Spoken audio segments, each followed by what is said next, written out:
ராகி அடை எப்படி பண்ணலான்னு பார்க்கலாம். அதுக்கு வந்து ஒரு 2 ஸ்பூன் எண்ணெய் ஊற்றிக்கலாம். நான் வந்து ஆலிவ் ஆயில் சேர்த்துருக்கேன். கடுகு, காஞ்ச மிளகாய் போட்டுக்கோங்க. உளுத்தம்பருப்பு போட்டுக்கோங்க, கடலைப்பருப்பு போட்டுக்கோங்க. என்கிட்ட இல்லை, நான் போடலை.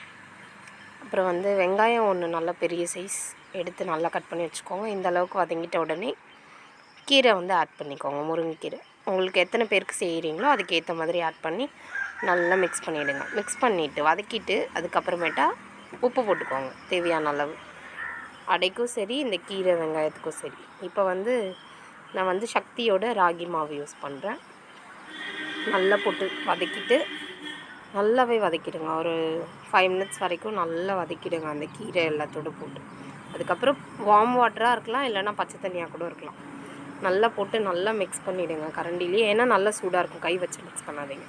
அதுக்கப்புறம் நல்லா தோசைக்கல்லை சூடு பண்ணிவிட்டு அதில் வச்சு இந்த மாதிரி தட்டிடுங்க. கொஞ்சம்